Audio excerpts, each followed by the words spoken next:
Авыл кичкенә инеш буена урнашкан, аны әлегәчә зур елга дип атап булмаган. Колхоз имени Ворошилова деген колхоз бар иде. Ул вакытта Думада яшәде бер бабай, исеме Зиханша бабай. Ул бабай үзенең эше буенча мастер кеше инде ул. Һәр елны буа булдыра иде.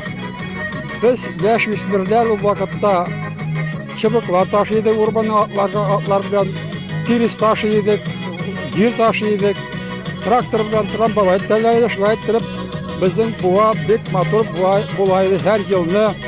Ул буа булды 50 елга кадәр. Колхоз Ворошилов бетте.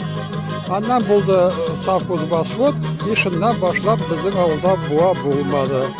Ярлар буш калды, яме бетте авылның.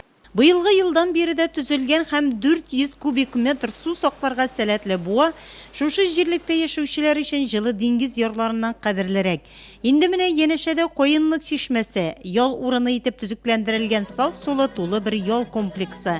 Нәкъ менә идея авторы уендагыча. Хыялым бар иде.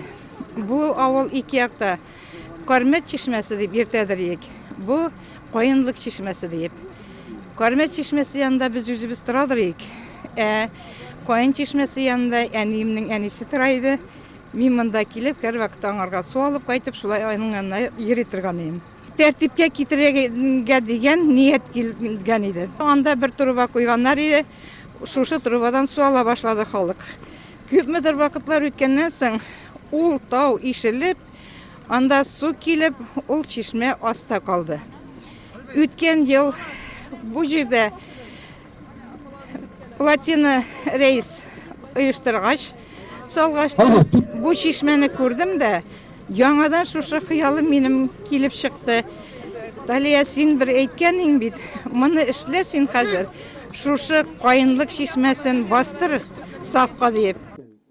Талия Сөләйманова республика күләмендә танылган педагоглар династиясеннән. Нәселләренең гомуми педагогик стажы 140 ел. Төзекләндерелгән чишмәне файдалануга тапшыру көне Яңа Дума авылы кызының Нурлат районы Чулпан авылы егете Әхтәм белән яшәүенең төгәл 50 еллыгына туры килә. Авыл халкымда шатлансын дип, без үзебездә семья белән, балалар белән бик нык шатланып, шундый көнне бүген күргәнгә бик тә шатмын. Үземнең авылдашларыма, классташларыма, олы яшьтәге кешеләргә барысына да рәхмәтем белдерәм. Иң беренче бу матур җирләрдә тудырган әти-әниемә, аннан соң миңа мәктәптә тәрбия биргән, мине укыткан укытучыларыма, һәм дә алар мине шундый иттереп юлга бастырганнар. Шушы атказанган укытучы дигән исемен дә алуы миңа шушы укытучыларымның хезмәтидер дип уйлыйм. Рәхмәт яусын Җизнигә апага шундый изге эш эшләүләре өчен. Әти-әниләребез, әби бабаларыбыз бик разый булсыннар. Изге эшләре өчен исәнлек, саулык үзләренә, балаларына, Дума тарихына тагын бер зур эш булып калсын. Нәселебездән меценатлар киттеләр. Аның беренчесе безнең Хабибуллин Фәнис абый, ул безнең авылыбызның памятнигын Бөек Ватан сугышында үлеп калучыларга багышлап тергезләндерде.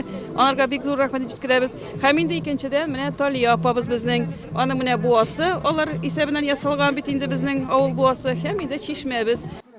Яңа Дума авылы халкы Сөләймановларга бик рәхмәтле, чишмәне тантаналы ачуда катнашкан һәркем билгеләде моны.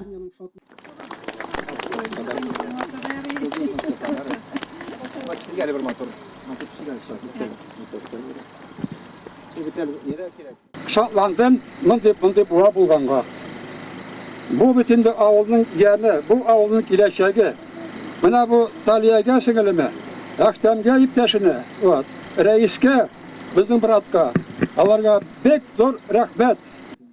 Татар әдәбиятына бай мирас калдырган Нәҗип Думави якташлары булгангамы, шушы җирлек чишмәләре суын эчеп үскәнгәме, тантанада чыгыш ясаган һәр икенче кеше күңел кичерешләрен шигырь юллары аша җиткерде.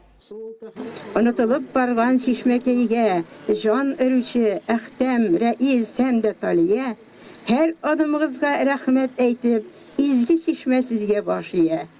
Жырлый шылтырасын чишмә, сулары кушылсын диңгезгә. Чишмә агышыдай озын гомер, сәламәтлек телибез сезгә. Чишмәләр авылга ям кертә, тәм кертә, наз бирә җылытып. Ашкына һәр балаң авылга, ашкына әйтерсең кыш тотып. Чишмә улның йөрәге дип саныйм. Һәм ул аңа сафлык, ниндидер бер гам иңдерә торган урын.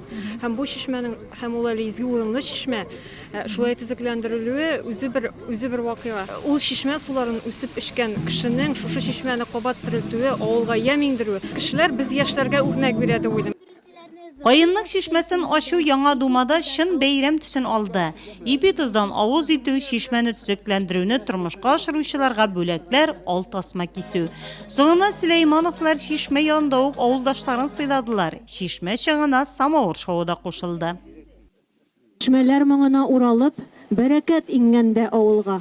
Гел дога сүзләре күңелдә. Я Хода, иманлы гомер бир, мул тормыш бир туган ягыма.